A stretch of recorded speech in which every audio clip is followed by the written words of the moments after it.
So Sherman, where did you grow up? Where did I grow up? On the place where Lyle is now.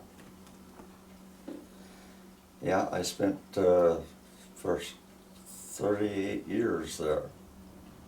Or was it 48? 48. 38, yeah.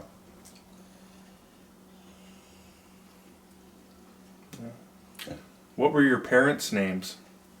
My mother's name was Blanche, and my dad was Jesse Sr.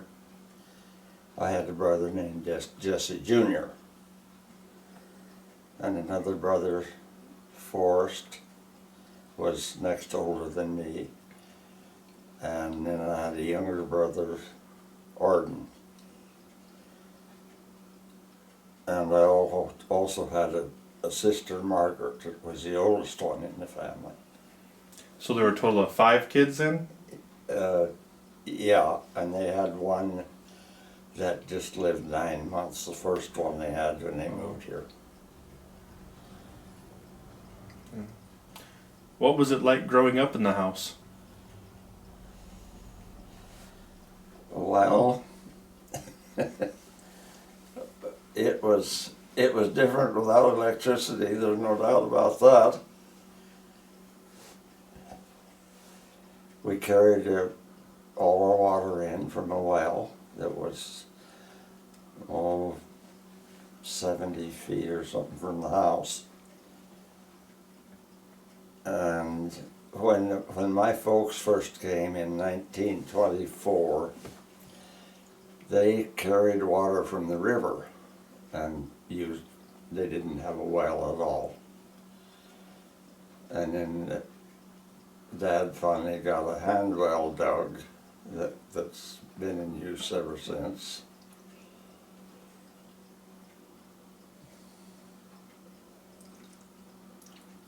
I remember the day that we got electricity in that house. Fern Hopwood wired the house. It was the house that they built here. They got here in October of that year, and they had a house built to live in for that winter. It was a frame-built lumber house. It wasn't a log house. But I remember the day that we got electricity. I was in high school in town at that time.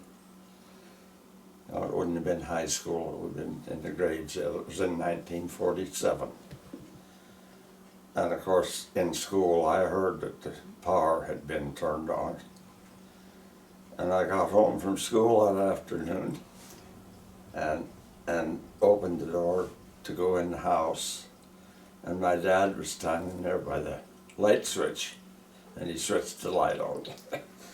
He was pretty proud of that. Everybody was. I think the first thing we had electric after the lights was probably a refrigerator.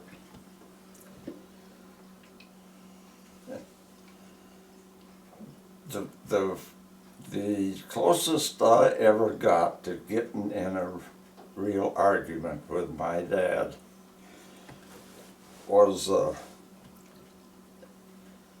he had a tractor at that time that he'd had for a while, and my brothers and I got an electric cook stove for my mother. And we had it was delivered, and us boys were putting it in the house, and Dad was mad as a hornet. He said, "You don't need an electric cook stove." She had the old coal and wood range. And so I told him, "Look, you don't need to feel bad about this." I said, "You could still be farming with horses." That didn't make him feel any better, but anyway, we got over it. And But growing up in a house, like this past summer, it's been hot for quite a while. And Mom would be there in the kitchen cooking over that wood stove.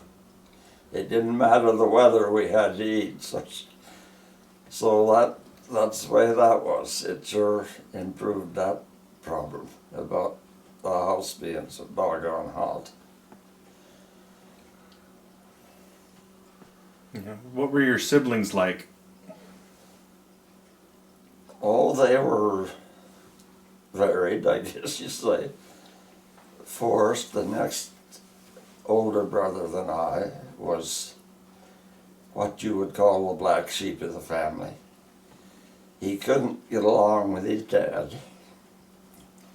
And he and the next older brother, Jesse Jr., were always hassling about something, like throwing rotten goose eggs at each other or whatever. But he broke his arm 3 times while he was at home. One time he fell off a load of hay, broke his arm. Another time he was walking in the furrow behind the plow in the field when Dad was plowing. And he tripped and fell and caught his arm in the back wheel on the plow and broke it. Because those probably would have been just solid metal wheels at that point, yeah. weren't they? The spokes. Yeah. Ooh. And I don't remember what the other time was when he broke his arm. But he left home when he was 14. And he worked locally for different people for a while. And then he joined the Navy. He was 17 when he joined the Navy, which was too young. They didn't allow people that young to join. So somehow or other, Forrest finagled papers that his dad had to sign for him to join the Navy at that young age. Forrest came home with those papers and he told Dad, if you don't sign them, I will. And he would have. So he joined the Navy at 17 and made a career of it. He was in the Navy for 30 years. So then he was 47 when he got out of the Navy. He's still a young man. And he was still, he would do anything to try to make some money.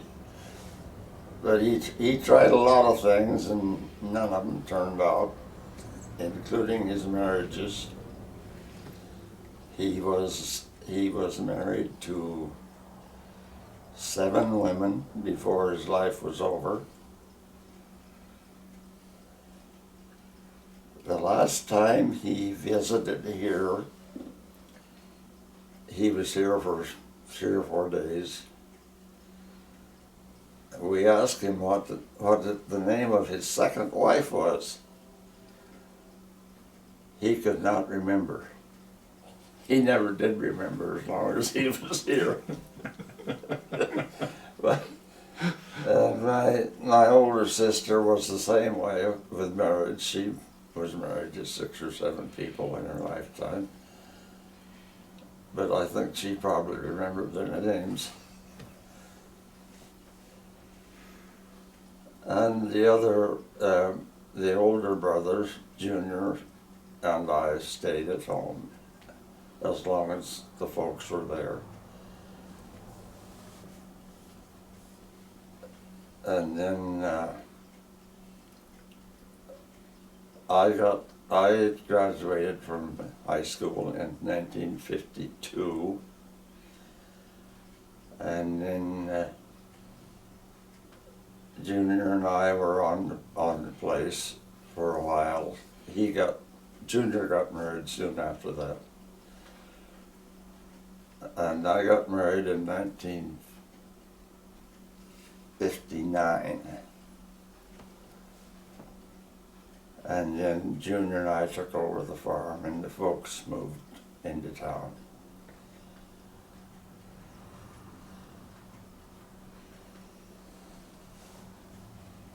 And since then, well, it's always been in the family, in our immediate family. Since then, my brother and I had a partnership and run the place for 25 years. And then it got to be that Junior and I had too many kids for that place to support.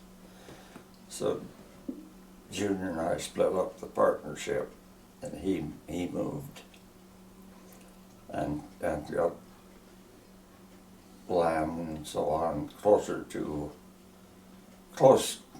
home, you would say.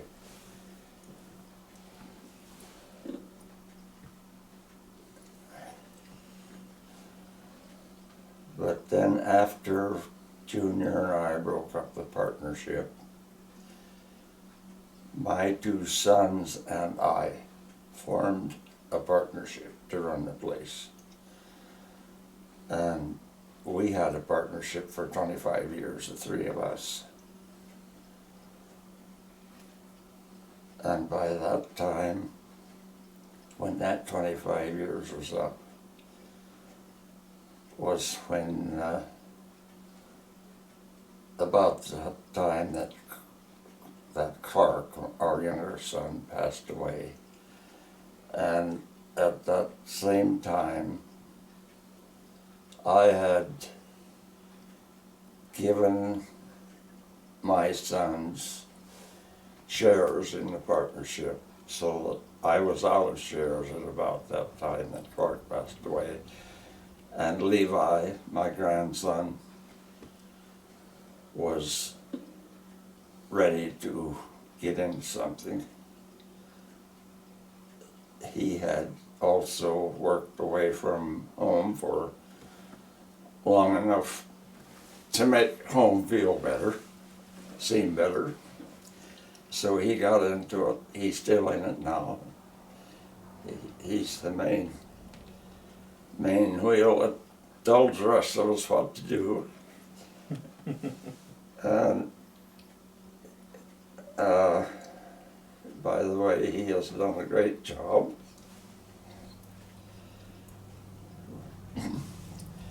We're all proud of him. And he is married and has 3 children. And it looks like a good possibility that the place will continue to be in our name. Now, what else have I forgotten that you want to know? You have one younger brother, you said? Yes. He, well, let's see. He was never at home to speak of after he got out of high school. But he did work locally for several different people, and then he married and moved to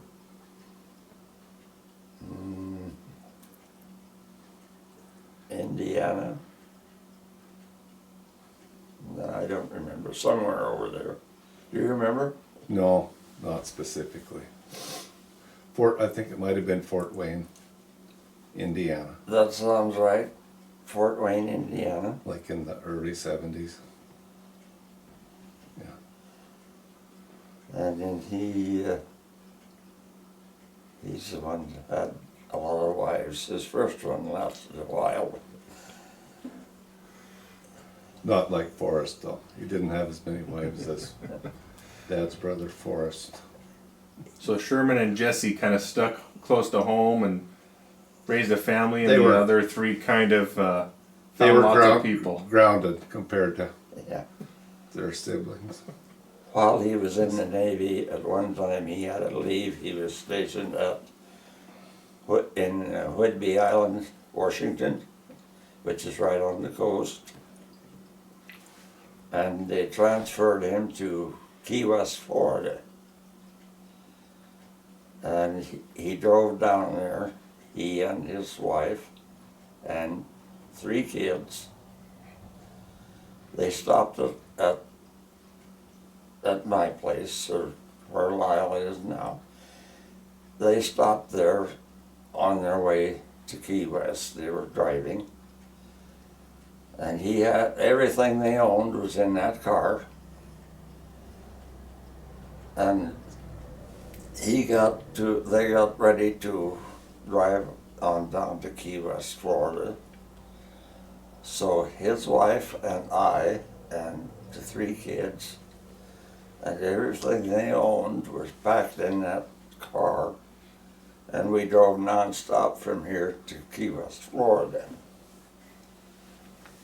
It was only 2 nights that we were on the road. I don't think I could have done that in 2 nights. But anyway, I stayed down there and got a suntan while I was there in February. And at that same time is when the old red bridge out here east of Hinsdale, the old wooden bridge, that's when my brother Junior and Gene Bile took that bridge down while I was in Key West, Florida. And I always wished I always wished I'd have been here to see that. But Junior was always doing something like that. And if there was land somewhere within the county, I would say, that was for sale, he would think our name should be on the contract for deed. And I was just the opposite. I wanted to have a place that we could take care of properly and not have to have any hired help. That is the biggest difficulty in our partnership, Junior and I. But it sounds like having 2 opinions at either end of that probably helped you guys at different times too, so you weren't so far one way or the other. Absolutely. Yeah, I suppose that's right. He would always come up, like I said, with wanting to buy more land or whatever, usually land. He said, you got to get land when it's for sale. It's hard to get it otherwise. He would figure out something he thought he wanted to buy, and he would ask me about it. And I didn't have guts enough or heart enough to say no. So we would end up with it. Well, I want to know what your dad was like. Obviously had a little bit of friction with at least one of your brothers, but he was a hard worker and a good husband. I never had anything against him. did he do mostly farming? Were there much Farming and a few cows, yeah. A little bit of each. Did he have a passion for one more than the other? Was he really a farmer with cows or a rancher with farming? Not that I know of, no. And there was a lot of years that one might make you a little money and the other one wouldn't. It could be either way. Were the cows mostly Hereford at that point? They were, yes. And there was several of Dad's brothers, my uncles, that settled in this country just north of here, too. And 3 of them lived north of our place, up by the Richard Eaton place. They all had places that joined each other, those 3. And I remember him telling about one of them had an auction sale when he got run out in the 30s. He had the auction sale.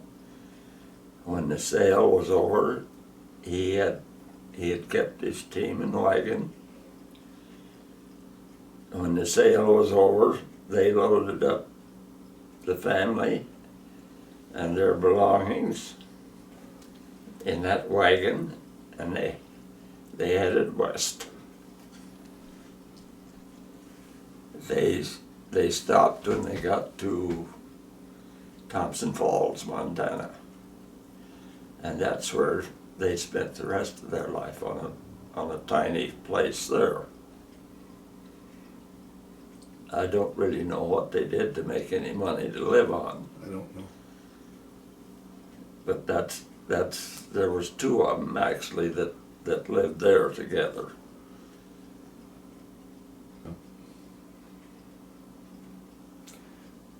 Tell me about your mother, Sherman.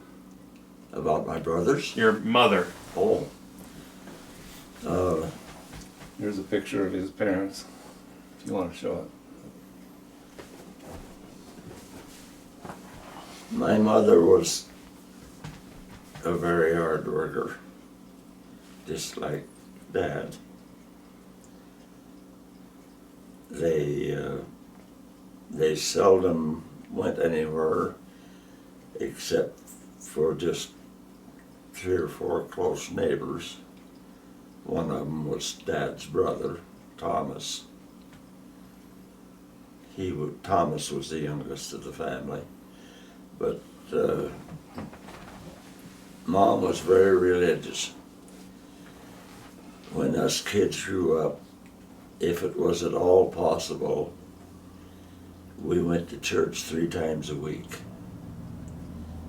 On Sunday, of course, and then Sunday evening usually, and then in the middle of the week, she played the piano. She had a piano, and she would get the family together, and we would have what she called worship. We would sing some hymns, we would pray,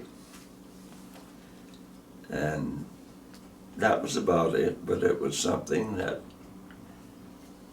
us kids were, we had to do it, you know. Mom said we had to do it.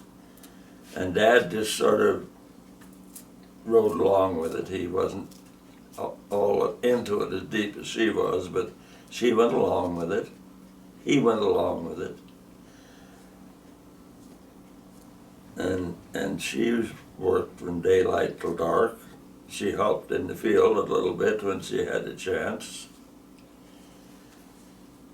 And during those hard years in the 30s, it was hot, dry,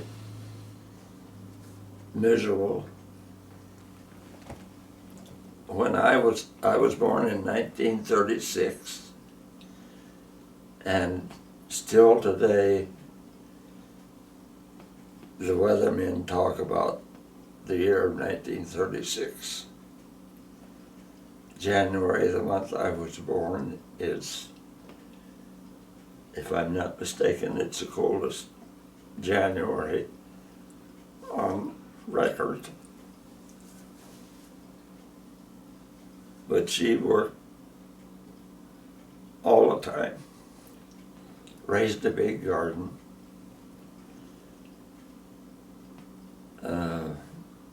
of course did all the clothes washing and all that kind of stuff, mending clothes, and making clothes to start on for all of us. She still made shirts for me when I was in high school.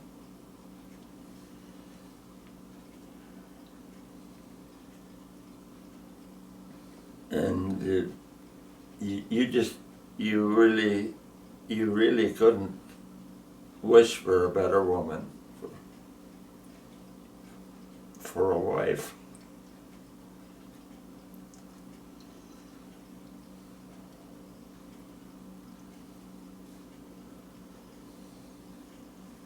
She lived for 20 years, approximately, after Dad died. She lived in Hinsdale. They lived out on the place for a while before they moved to town after they quit farming. If she didn't have anything else to do, she would be probably sewing something.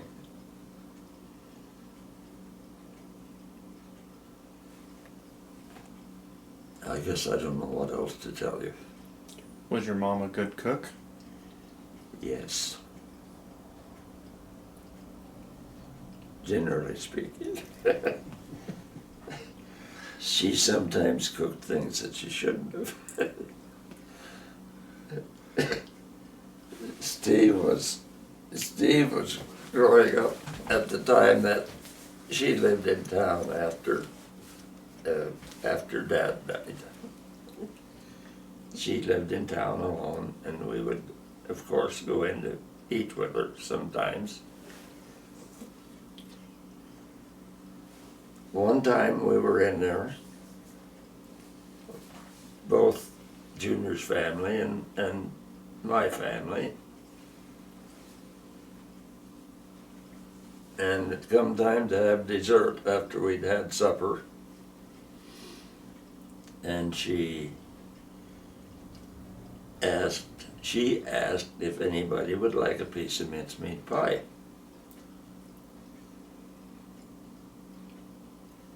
And Steve he didn't really want it. He knew probably that it wouldn't be too good. But she would save things and remake them into something else if they didn't eat them the first time around. So Steve said, yeah, I'll have a piece of mincemeat pie. And so he got a piece of pie, and he took one bite and he choked it down. He said, I can't eat the rest of it.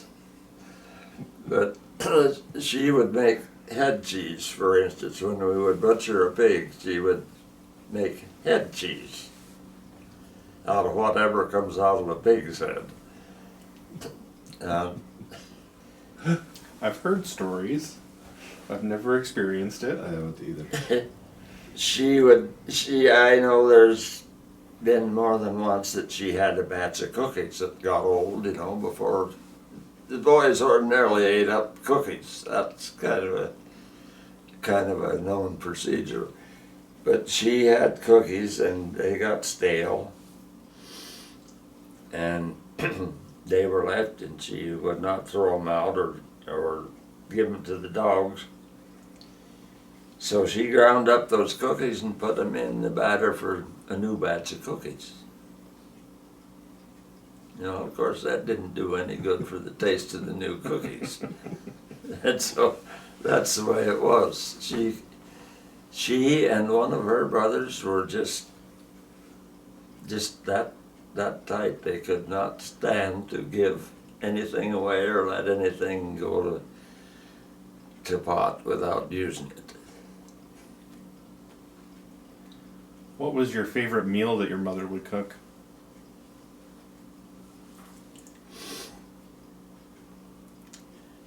I don't really remember of having anything favorite that way. I do remember that when I was in the service away from home for 6 months, I went to visit one of my cousins that lived near the base where I was stationed at Fort Knox. And she asked me when I went to visit, she said, is there something you don't get in the Army that I could fix you, that you'd like to have? And I said, yes, there is. It's potato salad. So she made me some while I visited. That was fine, real good. But that, I wouldn't say that was one of my favorite meals at home. I can't really think of anything that I would say was my favorite food. What were holidays like? Christmas, Thanksgiving, Easter? I think they were normal as far as I know. Did you guys Yeah. typically stay home? We stayed at home, yeah.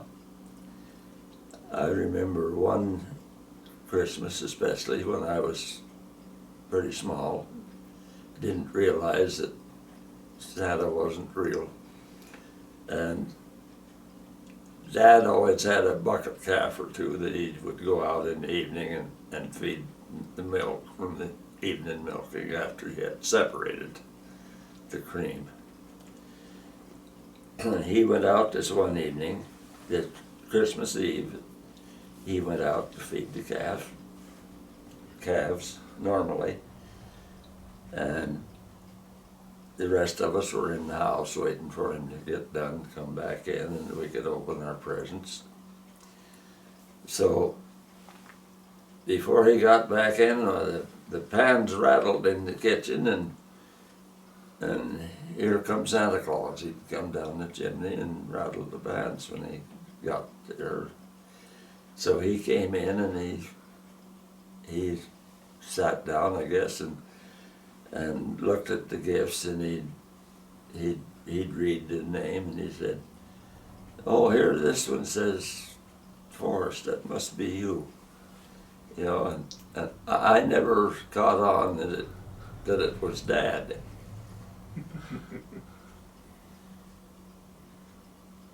Other than that, we would just open our presents when everybody got done with their chores, and that was about it. And then on Christmas Day, we would go somewhere for one of the neighbors, or they would come to our place, either one.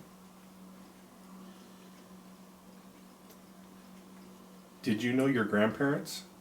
I never knew my grandparents except for one grandmother, my dad's mother. She stayed with us not long before she died. She didn't pass away at our place. She went to stay with one of my aunts in Billings before she died. I just barely remember her husband, my grandfather. They had a house of their own, a shack that was in the yard with us for a little bit. But I was so small at that time that I barely remember ever seeing him.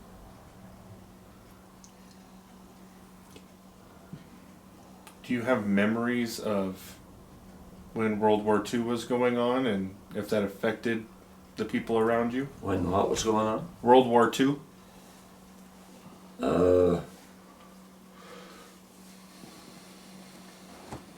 Yeah, somewhat. My sister's first husband was in World War II.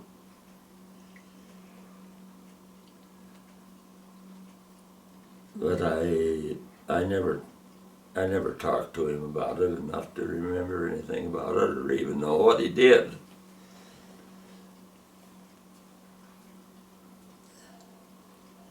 I don't know that he had any bad effects from being in the war.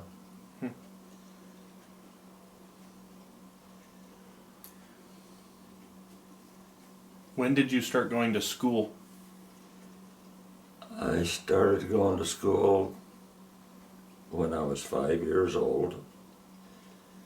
I would have been 5 the next January after I started school.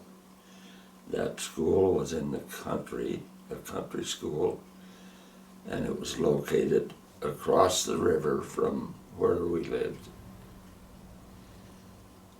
So my dad had put a cable across the river to cross the river, and he had 2 cars on that cable, so there'd be one on each side for somebody to use. So that's what I would go to school. I would use that cable to go to school in the morning and come back in the summertime. Sometimes something would happen and we'd have to use the boat to cross the river. which wasn't very often. The cable was pretty well the mainstay for getting across the river in the summertime. In the wintertime, of course, I'd just walk across the ice.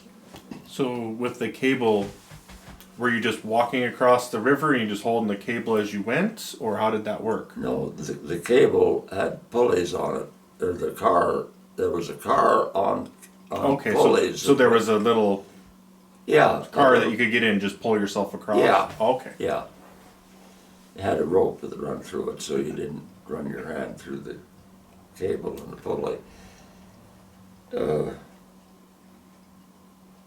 Then I remember one time when I was walking across the ice to go to school in the wintertime. Of course, I had a path where I went across the river. And one morning, I was walking to school on that path. And right down there beside the path was open water.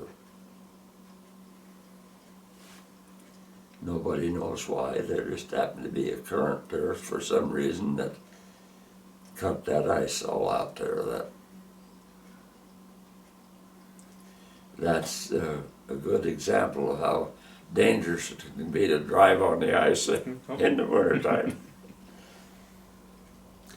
So would that be what they call Miles Crossing there behind you guys? That's about a quarter of a mile south of Miles Crossing where the cable car was. Okay. So I it wasn't still like- remember not the cable, but the remnants of the car that they crossed in. I remember it being about 8 feet long, 6 or 8 feet long and so wide, with a pulley here and a pulley there. Gotcha. Yeah, well, the cart wasn't that. The cart was so wide and twice that long. Probably. Okay, that's kind of how I described it. But yeah. Yeah. It just depends on how big you were when you looked at it, if you were a little kid or not. Do you know what that school was called across the river? The Jones School. Jones School. Yeah. One day, I was coming home from school, and I had to take my math book home with me. And every day when I went to school, I took a gallon can of drinking water with me for everybody to use at school. And I had that can sitting in the corner of that cable car, and my math book laying on top of it. And I got just about across, and I hit that math book, and it dropped off, into the river. But it was close enough to the river, to the edge of the river. When I got across, I went down and I could reach it from the bank. I got it, and of course, you know what happens when you get a book wet. But that's just one experience of crossing the river. And then the flood in 1952 took that cable out, and it was never replaced. Didn't need it anymore. So do you remember any of the other kids that went to that Jones School? Yeah, there was some of the Jones kids, like Bud Jones, Frank Jones Sr., and my brother Junior, the older brother.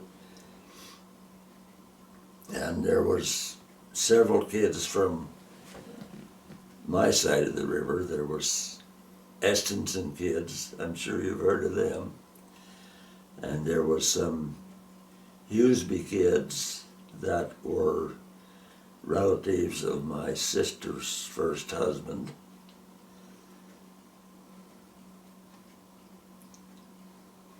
And that's those three families, those two families, and the Jones on the other side were pretty much all the kids that were there. Do you remember any of the other country schools that were in the area? No, I don't.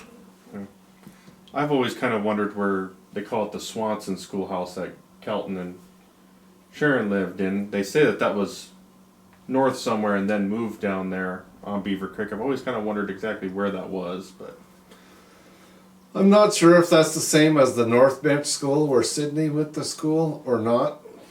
I think it is. okay. You know where that is? I know where it is now. There's a basement there. Yeah. There's 2 miles north from me, basically. Do you know where Jim Biles' place is? Oh, yeah. The old Jim Bile place? It's like a half a mile east of there, right next to the county road, Oh, okay. just north of the Halverson place. Yeah, is, On that, what do you call the Helling place that Jerry owns now? That's what I was going to say. Your dad has Jerry's got that. There's a basement there. Oh, okay. That's where that was. Sid called that the North Bench School, I believe, and he used to walk to school from there. Of course, that was way before Dad was in school because Sid was born in 21. But yeah, Sid and the Biles and Swansons went to school at that North Bench Oh, okay. School. I know there were lots of little schoolhouses around, but Yeah. not a lot is written on them. And I'm it was lucky that- moved. Might be the one that was in your folks' yard or down there. That's what I was always told, is that at least you take off the lean-tos or whatever, and that's what that building is. Sid talked about moving buildings across Miles Crossing. There was an Pipeline. Anderson school Okay. that was about a mile southeast of where I grew up. But that was before my time. It was done before I ever started school. So what was school like when you were out in the country? What did a normal day look like? Well, you would go to school. It would start at 9 o'clock in the morning, and then you'd have a morning recess for 15 minutes, and a break for lunch, of course. I don't remember if that was a half an hour or an hour long, from 12 to 12:30 or 1. Then you'd go back to school for an hour, I guess, and have an afternoon recess. The kids would always play a game of some kind at recess. A game like steel sticks or pump, pump, pull away or anti-over. I've heard of the last one. Never heard of the other two. Yeah. One time I remember we were playing anti-over and somebody threw the ball across to the other side. And the other side never came back to try to catch somebody. So we got together and nobody could figure out what happened to that ball.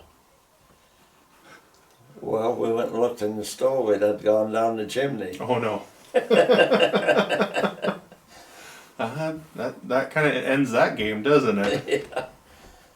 And the first paying job I ever had was to get to school before anybody else in the wintertime and get the fire started and get the schoolhouse warmed up for everybody else.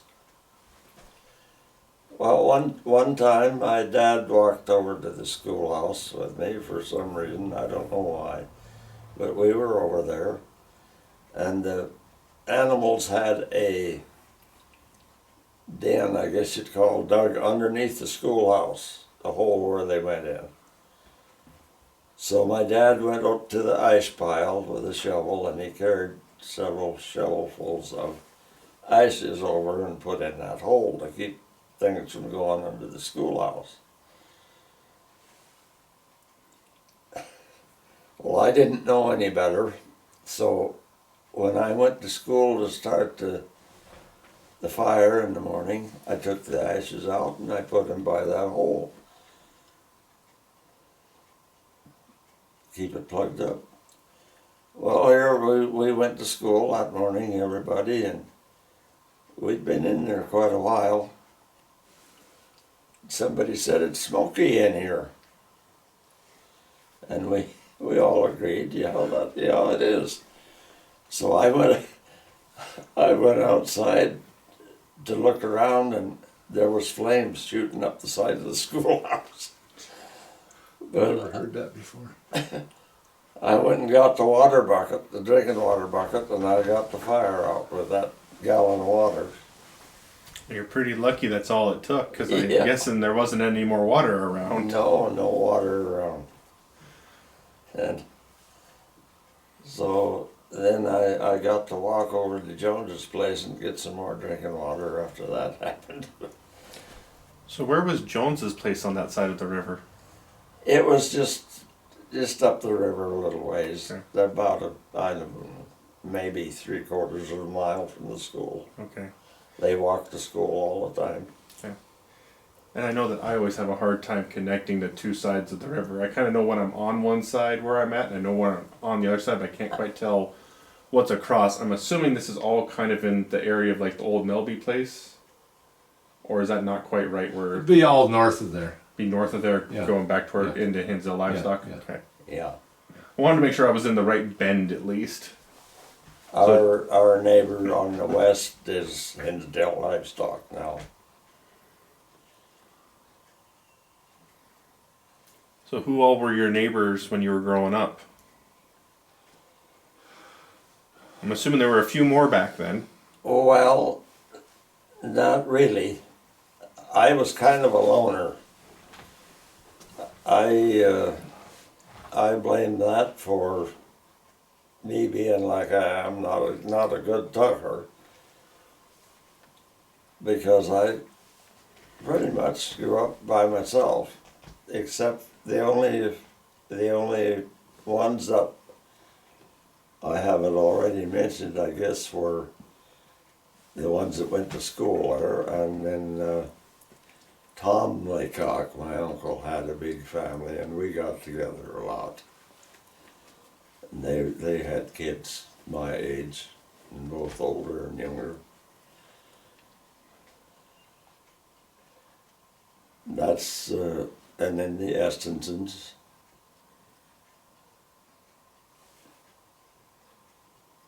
And well, there was a couple of Hughesby. They lived farther north. They didn't go to our school. They lived up north of where the scale is now. Oh, okay. And there was a Fraser school, they called it up there, At the end of the pavement. right by where they lived. So that's a fair distance from you guys back then, I'm assuming. Oh, let's And then see. Swanson's would have been right there, wouldn't they? No, they're about 4 miles or something away. Thomas Lacock family was about that far too. Okay. So I have a hard time with generations. I'm just trying to think of the Swanson family. Must not have had any kids around Sherman's age then. Magnus and Edwin were both older than Dad. Their dad was Martin, who homesteaded the place where Levi lives now. Edwin's girls, Edwin and Barbara's girls, were babysitters for Lyle and Clark. So that's gives you an idea of the age difference there. And then Mick and Cheryl must be about 10 years younger. A little bit more than that. Than me. Mick was 16 years younger than me. Oh, okay. Older, I mean. He was born in 44 when Dad was 8. Okay. So just enough that you don't Yeah. really go to school together. Right. So when you got, I'm assuming you did all through 8th grade probably at the school, or did you end up going to Hinsdale before then to finish? I went to country school for 6 years, but they jumped me a grade there when I was in the like the second and third grade. So I went to school there for 6 years, and I was through the 7th grade at that time when I moved to town. And then went to the last 5 years in Hinsdale. So did you have to board in town then, or were you able to go home every day? I went home all the time when the roads and weather was good. In the winter time, the folks got a place in town, and we stayed in town. Would the folks come with you in the winter, or were you kind of there? Yeah, the folks were there in the winter time in town. What was it like going to school? And I'm assuming that would have been the 2-story brick school. The old school, the old high school. Well, When was it built? I'm trying to think. I feel like it was the 20s through the 60s for that one. The new school went up in '69. Yeah. The current school. I know there were, I think, 2 schools in town before that, but I think those were way back. I don't think they lasted very long. I went 2 years in the old high school where the new one sits now. That's about all I know. I thought you started school in a new school. No, Okay. Clark did. Clark did. Okay. Clark's class, the 1980 graduates were the first ones to go completely through the current school. So how did the city kids treat the country school kids all right? You know, they've been going to that school the whole time, and then you joined them for high school. Did there seem to be any difference between where people grew up? Not really, I don't think so. I was 2 years younger than everybody else in my class because I had started early, and then they pushed me up a grade besides. And most people generally think that's an asset, but it is not, I'll tell you. It's not good to be a different age than all your classmates. That's one reason why I'm a little bit retarded, I think. No, Did you enjoy school at least? I liked school, yeah. I didn't have any problem in school. I had one F on a report card during those 12 years, or 10 years, whatever it turned out to be. And of course, my grandkids were looking at my report cards one day, and they saw that F on my report card. They were kind of surprised at that. That was when I was in my senior year, and I deserved it. I was scooping off because I knew I had it made. human nature. Is there anything you miss about the old school? No, I don't think so. I found it hard to learn all my classmates' names when I first went to town. Give the wrong paper to the right person or something.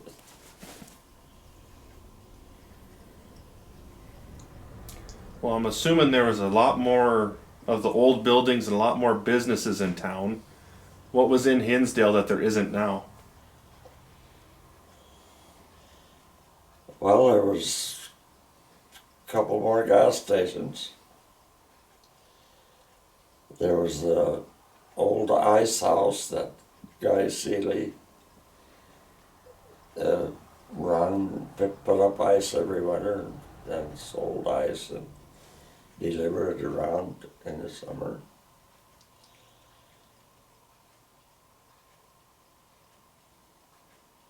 Lumber yards, No, there wasn't any lumber yard when I was there. They were all equipment done. dealer, equipment or car dealers. Yes, John McCauley had a dealership for Kaiser razor cars.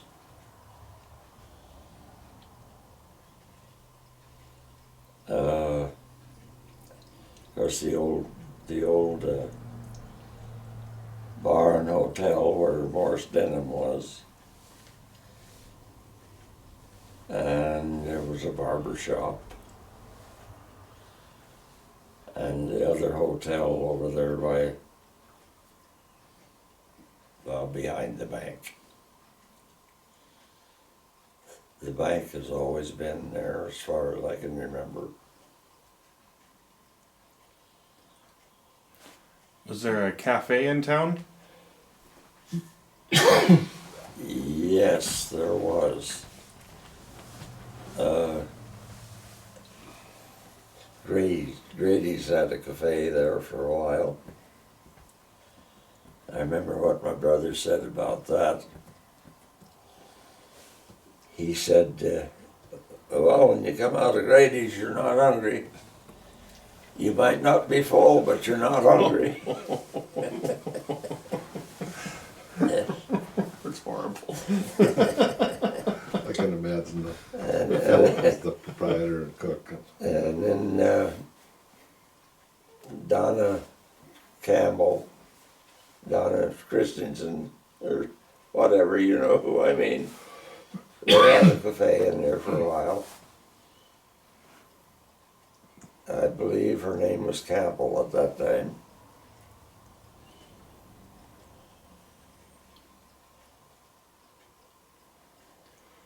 There was the Wobber drug. I never knew it when it was the Wobber drug. It was Lyle Leslie had the drugstore there at that time on the west side of Main Street near the post office.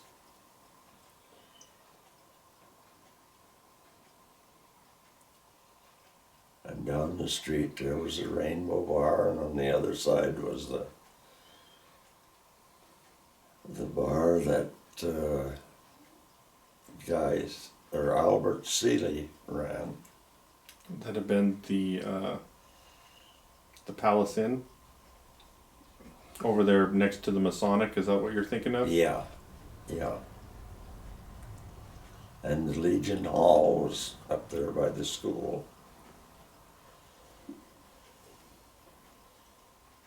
Everett Boucher moved that out to their place.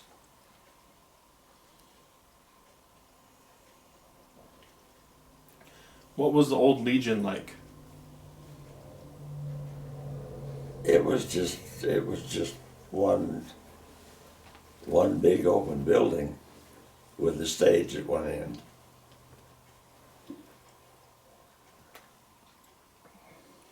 Did they have different kinds of events in there, or was it mostly just Legion use? I remember I did quite a bit of roller skating in there, like about the time I got out of school, something like that. And they would show a movie in there once in a while. Other than that, I don't know of any events there, but I imagine there was some, undoubtedly. Mm-hmm. Did we have grocery stores in town at that time? Yes, yeah. There was Claypool's Grocery on the east side of the street, down by it's the Masonic building now. And then there was Gasper's across the street, and just up the street from them. That was the main two. There was another grocery store up between Leslie's Drug and the post office. Different people ran that. It was August Windhorn had the grocery store the first I remember. And then two of the Falgren brothers had it for a while.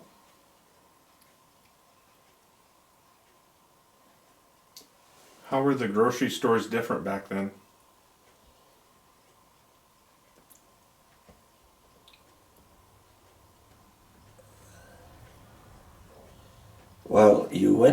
went in the store and you had your grocery list or whatever you wanted to buy, and they would go get it and bring it up to the counter. You didn't go pick out what you wanted on your own. They would get it for you.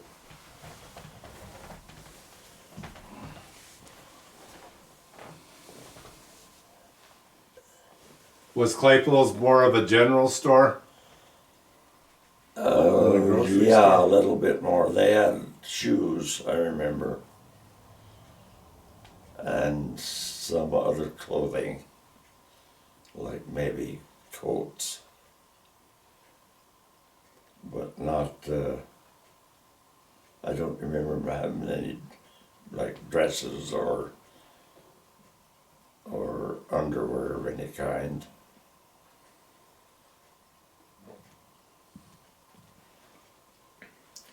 In high school, what would you guys do for fun?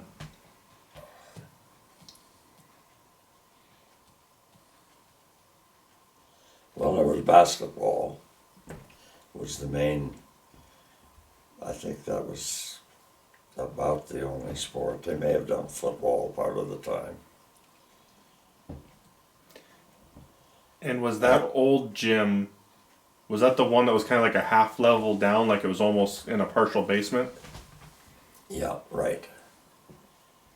During the noon hour, some of the kids, high school boys especially, of course, would play softball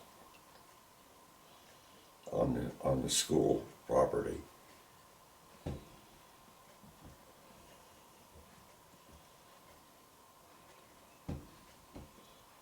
When it got dry enough in the spring, they'd play marbles. Did you have to play for keeps? Oh yeah.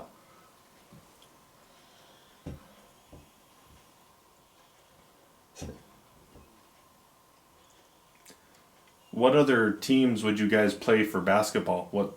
What towns had teams? I never was into that, but there was Seiko, of course. They've always been battling against each other, and Dodson.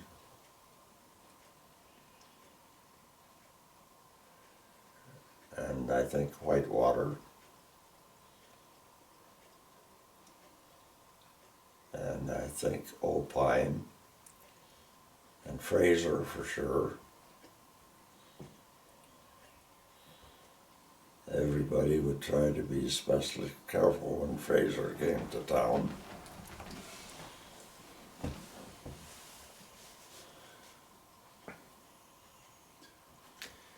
Did you ever get a ride on a train? On a plane. Train. On the train tracks. Yeah. About the only time I've ever ridden on a train is when the government sent me to Butte for a physical for draft to be in the Army. So I I got the physical and in Butte, rode down and back on the train. I didn't go till I had to. I passed the physical, so I knew I was going to be drafted. I was A1, 1A, ready to go. So I joined the guards, so I didn't have to go away from home for too long. And the 6 months I spent on active duty in the guards is the farthest and the longest I've ever stayed away from home.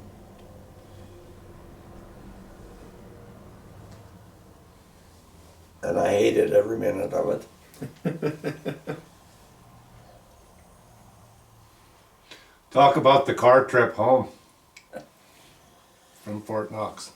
Okay, there was, we were due to get turned out of Fort Knox where we were training in early May, so the roads were good. And I got the idea that some of us should buy a car and drive home instead of spending money on a bus or plane, whatever, to get home. So I talked to 3 other guys about doing that, and they thought that was a good idea. And I had it figured that if 4 of us went together and bought a car, and I never got any more out of it than a trip home, I wouldn't be out any more than a bus ticket home. So the 4 of us bought this car.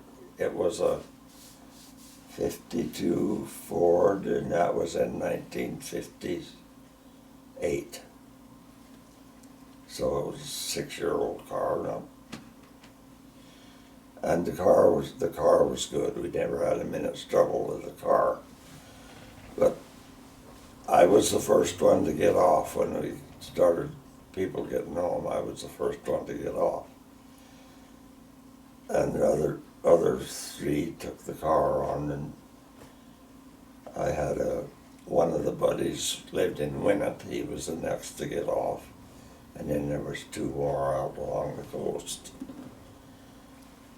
And the last one that had the car was supposed to send us our share of the car. Well, I figured if this never happened, which it probably wouldn't, I wouldn't be out anything. So that's the way it happened. I've never heard or seen of it. Maybe he still has the car. Yeah, could be. I've often thought I'd like to find him and walk up to his door and see what he looked like. See what he had to say. What would your share have been back then?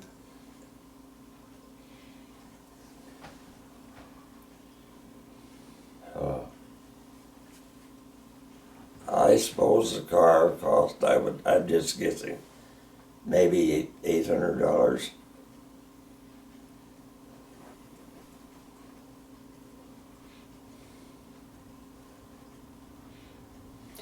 The one guy, the other guy that lived in Winnett, Montana, that was one of the 4 that come home in the car. And we figured, when we left and talked and everything, we should keep in touch.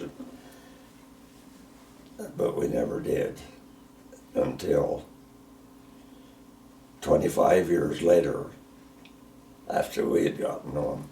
I was at a auction sale near Wolf Point, and before the sale, I looked at this guy and I thought to myself, is that, what was his name?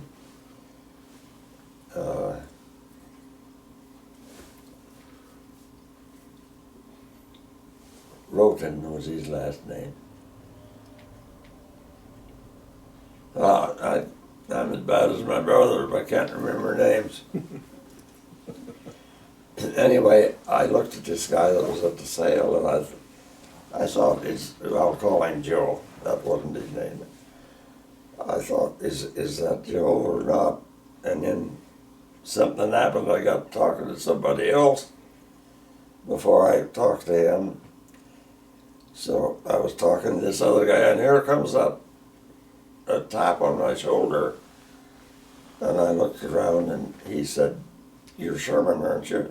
And I said, "Yes, I am." And then I told him that I had seen him, and I thought maybe that was him. So we got to talking, and I asked him to come home and stay overnight with us, Tookie and I. And there was another sale south of Malta somewhere the next day.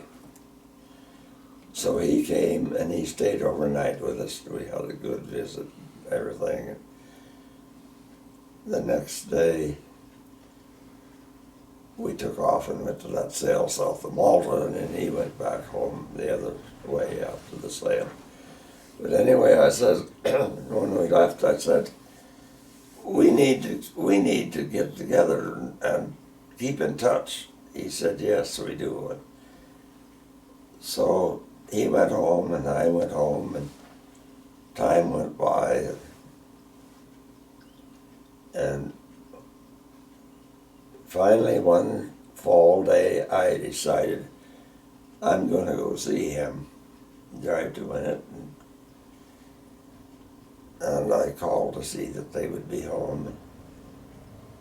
And he or his wife, one or the other, said they would. It had been a dry summer here. So I drove down there one day. I got there at 6 o'clock in the evening, and he was gone working cows. His cows, so he couldn't leave. He had to be there. But she took me to where they were working cows. I don't know, 10 or 12 miles away from home. And it was raining, the first rain I'd seen for months, I guess. Didn't have any overshoes or raincoat or anything else.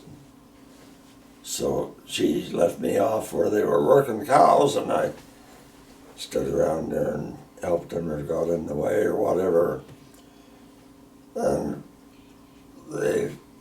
we finished working the cows, and I went home with him and tracked mud into their house. Everybody did that.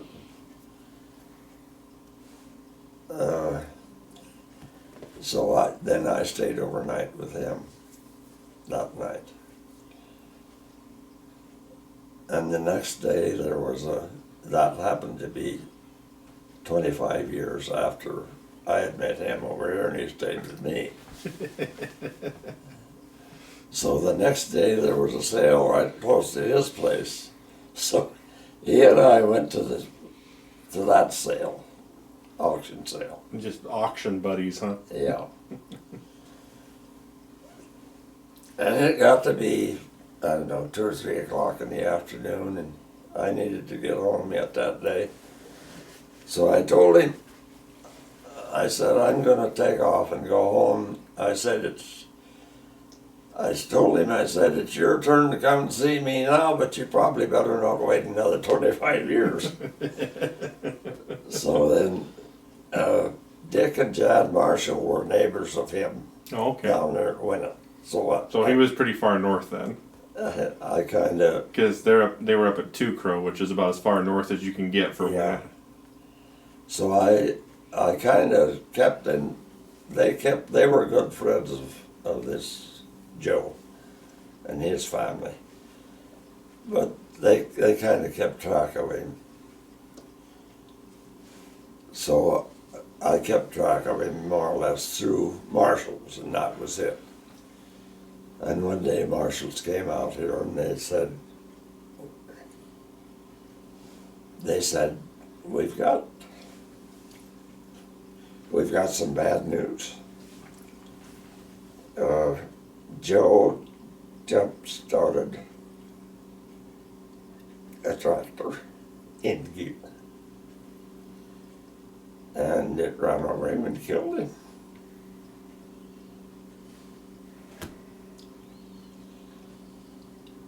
It just goes to show that if you got something you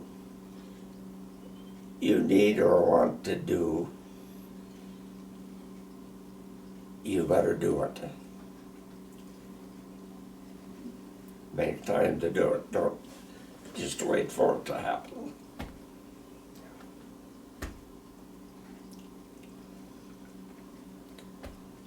So when did you meet Tookie?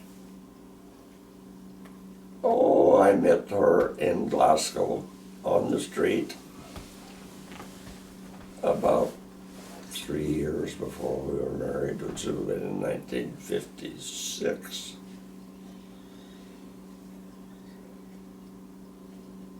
We went together all at that time and got married.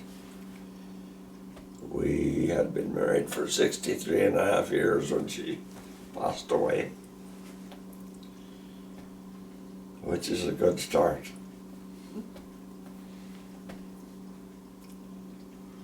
And people around here, we were good at, what do I want to say? During the later years, they always would say to Tookie and I, well, you people have certainly demonstrated how a perfect marriage should go, or you've just, you've done it right, according to them. Well, I've always said, and I say it more yet, there's no such thing as a perfect marriage. You've got that to look forward to in case you don't already know. That's just my idea. And I can tell you something else about where she grew up, her family. If they had legs, it didn't matter if it was 2 or 4 or whatever, everything on the place had a nickname. Most people, a lot of people around here don't have any idea what her name was. Duane was her name, but everybody called her Tookie all the time.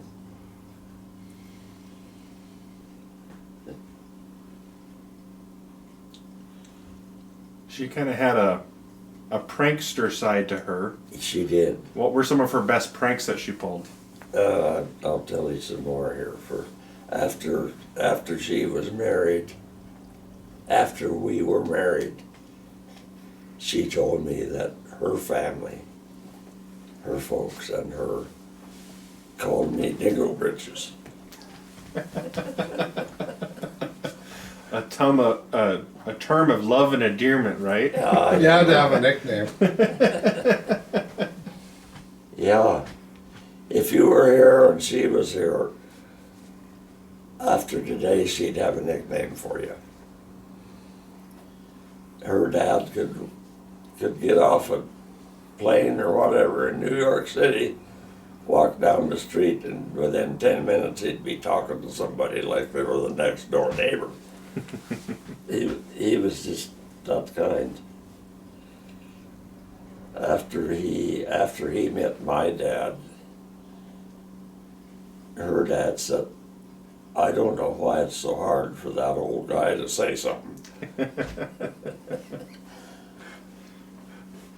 Now, what was it? Her jokes. Oh, her jokes.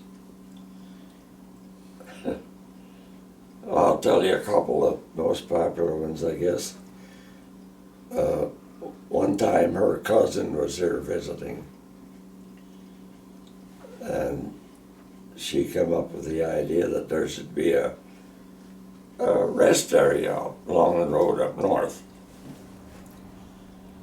So her cousin and husband and Tookie and I got together the bathtub and toilet and so on, and about 2 o'clock one morning we took off and set them up north. We didn't see another vehicle on the road at that time of day, except when we were coming back home. Melvin Jensen met us on the road, and he was one that wouldn't have any idea who it was, so that's good. That's the way it's supposed to be. So there was quite a hullabaloo about people figuring out who put up that rest area for a while. Some of them knew pretty well, and some of them didn't. Of course, we always said we were innocent. But it wasn't really that long until everybody had a pretty good idea who it was. And another one was a witch that she built. You've probably seen it. And hung in the tree somewhere every Halloween.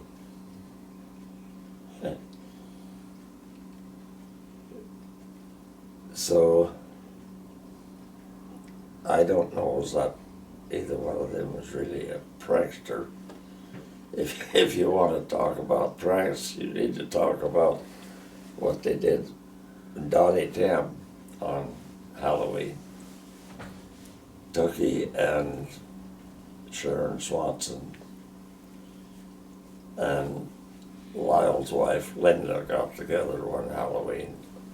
Linda was a newlywed. She didn't know Donnie, but they went over to his place Halloween night.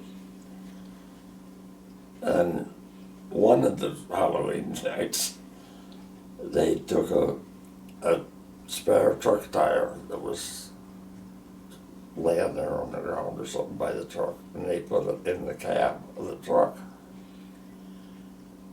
So we heard later on, well, it wasn't no women that did that, put that truck tire in the truck. Linda said they were laughing so hard when they did that they couldn't stand up. They had so much fun, and that's what Mom liked, to have a laugh. One Halloween they came walking in Donnie's driveway, and he's got a big picture window right there. He was sitting in his lazy boy sleeping, and his dog was sitting up in there watching him walk in. And they figured the dog's going to bark and wake him up, which she would, but the dog didn't bark. So I don't know if this was the time or not, but one Halloween, they went in there and they hung up a mannequin, I guess you'd call it, that they had built, a woman. And we were delivering calves the next day up north. So he come out and got in his truck and took off to haul calves for us. When he got up there to the Duncan place where we were loading calves, he parked right there at the end of the road where everybody saw that girl hanging in the back of his truck. He still didn't know it was there. I don't think he knew it was there till he went to load calves. No, you're right. He backed up to the chute and there was a crew back there waiting to load his truck. And Donnie, how are we supposed to load this truck with that woman in there? Oh! So he took the woman and put her in the seat with him, and he said his dog was jealous all the way home. Yeah. Oh, if you wrote a book about things that Donnie has done or happened to him, it'd be that thick.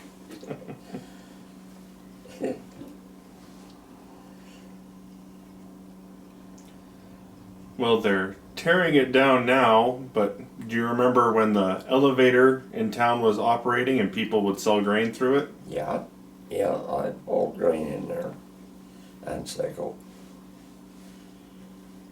Yeah, what was that like?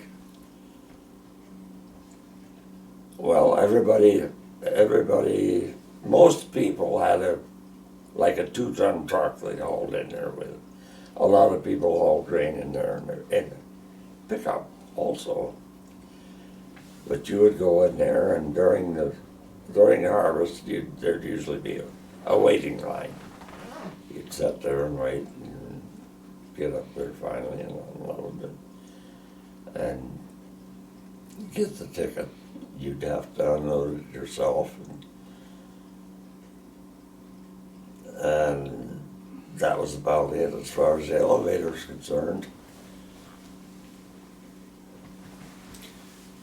Did they do anything else for the elevator? Did they sell feed or clean seat or anything? I don't think so. I don't think so, other than trainings, of course, when they sold. No, I guess I'm wrong there. I don't think they did sell seed wheat. When did the elevator shut down?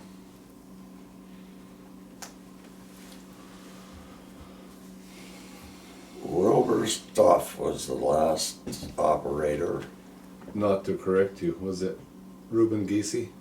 Yeah, that's right. When I was in school, There was. Reuben was running it. Yeah. There was a couple after Wilbur stole it, that's right.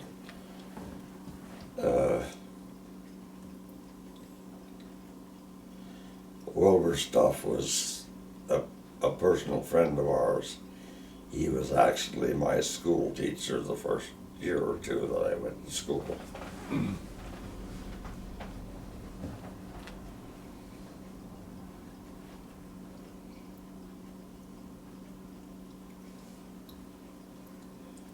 Ask him about the circus in town. You remember the circus? The circus in Hinsdale? Not the circus itself. The first time I went to school in town was the year after the circus was there. And my cousin Melvin, Thomas's boy, and I would go up there during noon hour and pick up coins off of the ground where the circus was. You know, they had coin toss games, and there was coins there that people had never found or picked up.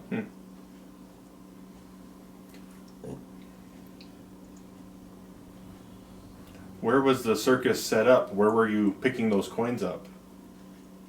Right now it is north of where the Legion Hall sits, right there on that Okay. corner. So where the old mercantile would have been back before it burned. Yeah.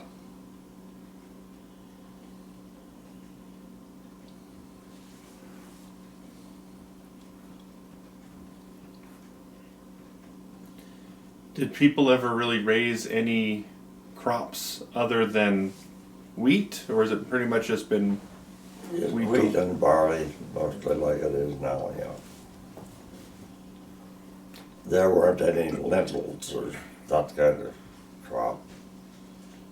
Durum wheat a little bit. Were all the sugar beets done by the time you were in school? Yeah, they were. They were phased out about the time I started school in town, somewhere around that era.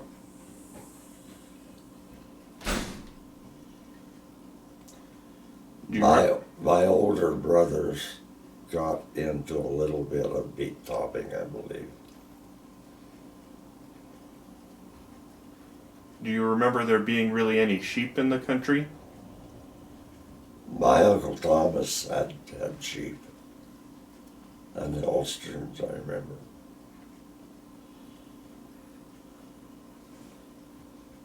I think that's all that I knew of. Now, I've heard some stories that some different ranches over the years tried some other animals. I think some people have tried turkeys and maybe even rabbits at different times. Have you ever heard any of that? No, I've never been around it.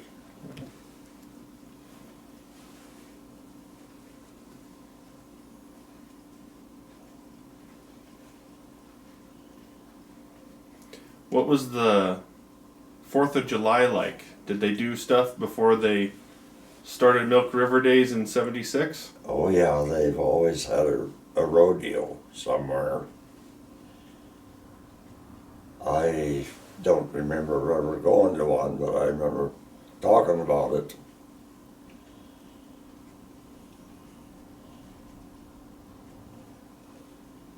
I know there was a time when they had a rodeo out west of town on Bevan's place somewhere out there.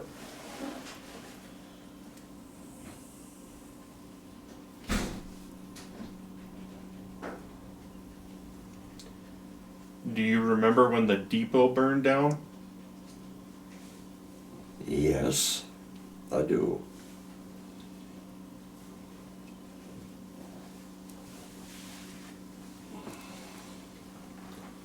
What was that like when I don't remember. Did they caught the guy, didn't they?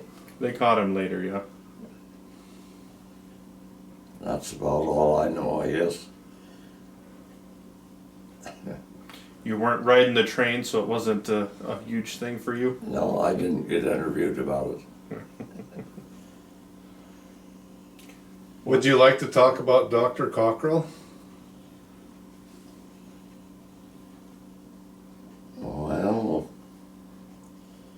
yeah, I guess so. He had an office where it's the east part of the bank now.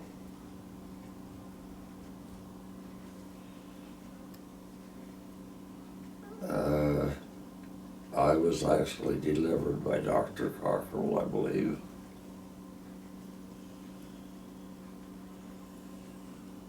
I don't remember it,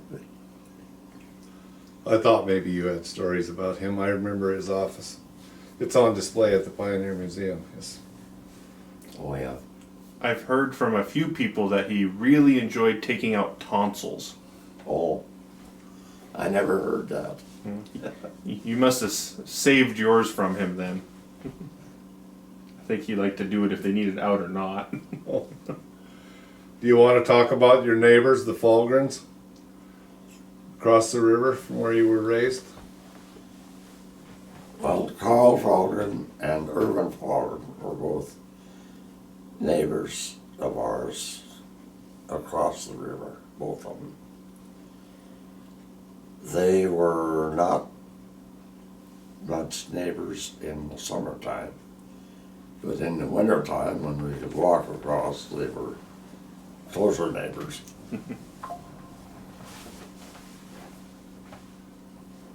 I helped dig a well on, I shouldn't say a well, a dry hole on Carl Fulgren's one time. And among many dry holes that my brother Junior and I dug. The deepest I ever dug a hole for that was supposed to be a well was on the Halverson place. Martin Halverson asked me to dig a well right there in their yard. So I did. I started on Monday morning, and Floyd was there with the windlass to pull the dirt out. I would eat dinner at Halverson's. You'd never see the girls. You'd hear them talking out in the kitchen, but they never showed their face. And I dug that hole, and the last 15 feet that I dug, it was moist gravel. Oh, there should be water under all this gravel. So I dug that 15 feet and it hit blue shale. And it was just wet enough to make it kind of stick to the shovel. No water. And I finished that on Thursday or Friday night, I don't remember. But anyway, that's a pretty good hole to dig in 4 or 5 days. How deep was it? 55 feet. And you're just physically down in the hole. Yep. No casing of any kind. In gravel. You're in 15 feet of gravel too that could just... No. Mm-mm. Not doing it. It's a different time. I'm not going in a hole like that. How old were you when you dug that hole? Oh, let's see. It would be probably 20, around 20 years old. Give or take 2 to 3 years either way.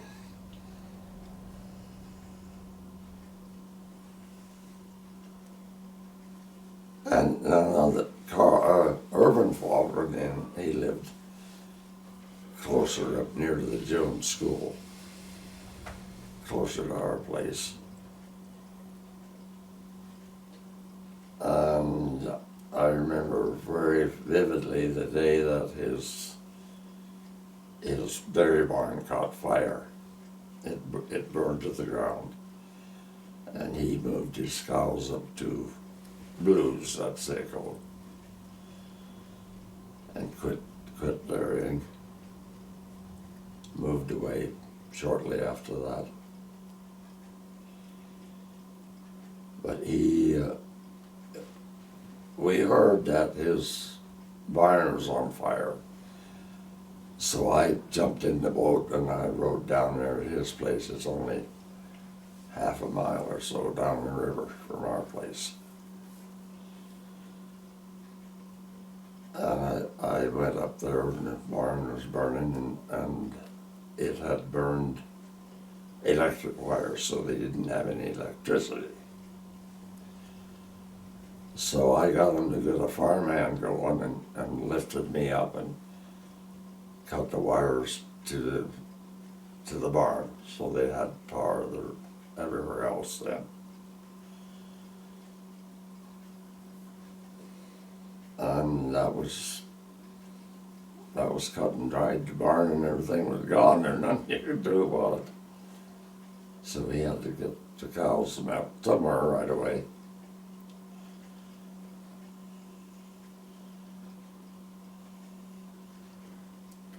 And then Carl stayed on him. They were both dairymen. Carl stayed on after that for a while. And then they both sold out to Church. Would that be right? I think so.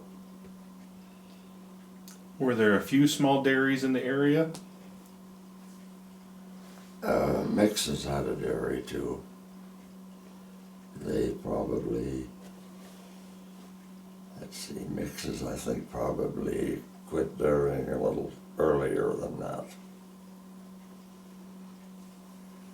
So when Dwayne and Edith bought that, there probably hadn't been any dairy cows on it for 10 or so years? I would say so, yeah. And I don't know when Hintz's quit dairying in comparison.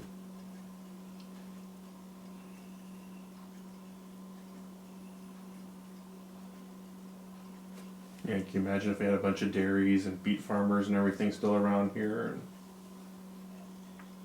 Things change. you know, Do you want to talk about your accident in December of 1971 or not?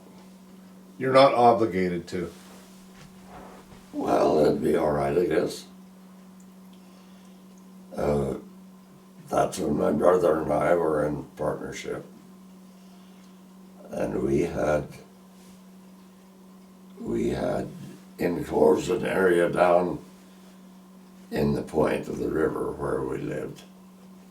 Be right across the river from Carl Falkland's. And we put a waterer in there for the cattle to water at. And it was a separate line just for that waterer. Had to have heat, of course, and electricity to pump water with when we got a well. So we had that water, and we had to run a power line over to it for heat to keep the water from freezing.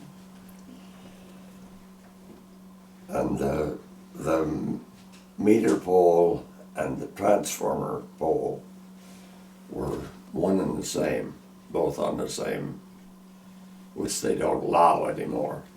Maybe they didn't at that time. They must have, I guess. But anyway, my brother was running the farmhand with an aluminum ladder in the farmhand to lift me up to get a wire up there and run over to the waterer. So I was up on that meter pole and I screwed in an eyeball or an eye to run the wire through. And I come back down and got the wire in my hand and went up the ladder again.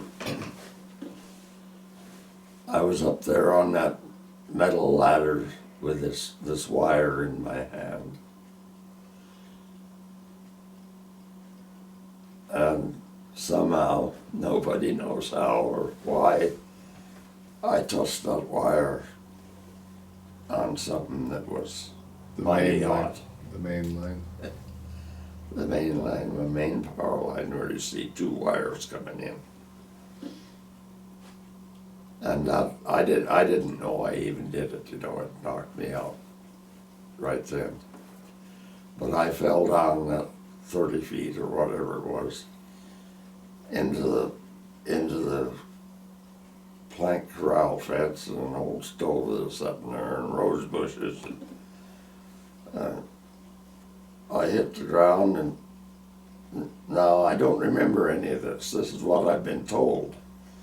I hit the ground, and my brother says he was pounding on me and so on, trying to get me to come to life.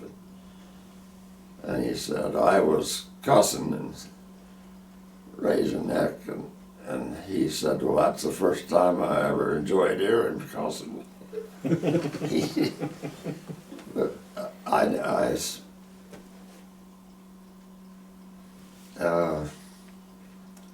so anyway, he got me out of there. He did find out that I wasn't completely dead anyway, I could talk. But he got me in the pickup and drove up to the house, and he called Naola and told her to meet us on the road to take me to Glasgow, to the hospital. Well, the first I knew of anything was we were just going down the hill to Dokes there, this side of Glasgow. I woke up momentarily, and then I passed out again. But they got me into the emergency room, and there was two doctors there. When I got zapped with that electricity, I had the wire in my left hand, and my right knee was against that metal ladder, so that the electricity crossed my body on the way through. Both of those doctors said, you don't live through that. That was it, period. But I lived through it. It took me a while to be back to doing something. Where that wire was in my hand, you can see where it's been grafted. You could see the tendon running up to my index finger where it burned it out. Where the electricity came out my knee, there was a hole in there through my underwear and insulated coveralls and jeans. There was a hole you could stick your little finger through, and a hole in my knee. But I came around and they got me going, That was just before Christmas that happened, like the 22nd, I think, of December. And it was March by the time I got to getting out around to look at things.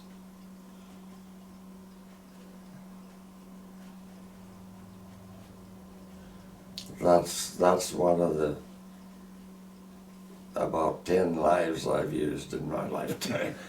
He's still not uncomfortable around electricity. I mean, no more careful than the next guy. But Well, I'm sure glad he's still here with us. yeah, we were too. Count your blessings, but he might not want any of that on the video. But Yeah, it was kind of also I don't care about a that. watershed moment. They said 1900 volts went through him. He was not on the 110 side. He was on the I was sitting here going, oh, it's got to be at least a 220, but upstream from the transformer. oh wow. Yeah, That they're wasn't right. That's what- not the thing you lived through. That wasn't like a shorted lamp cord. I wonder if the fall is what restarted his heart. Yep. Yep, bank on it. Anyway, next topic. Another time I just about ended up in the bottom of Milk River with a DW-21 on top of me.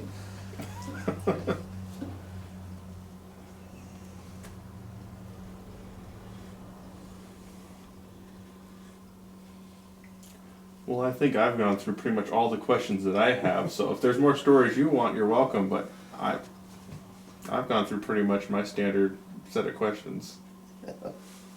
No, he's touched on a lot of things that I wanted mentioned, I guess. Like his early life and his siblings and how he met Mom.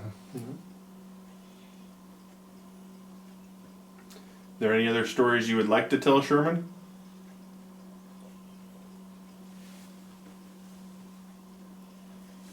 I guess probably not. It'd take a long time to tell them all, almost like Don and Tim. Are there any messages or words you'd like to leave for your grandkids or great-grandkids?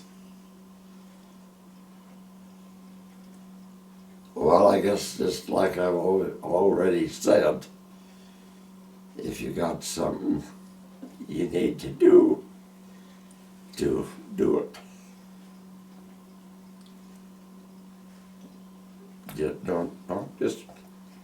Don't just wait for it to happen, because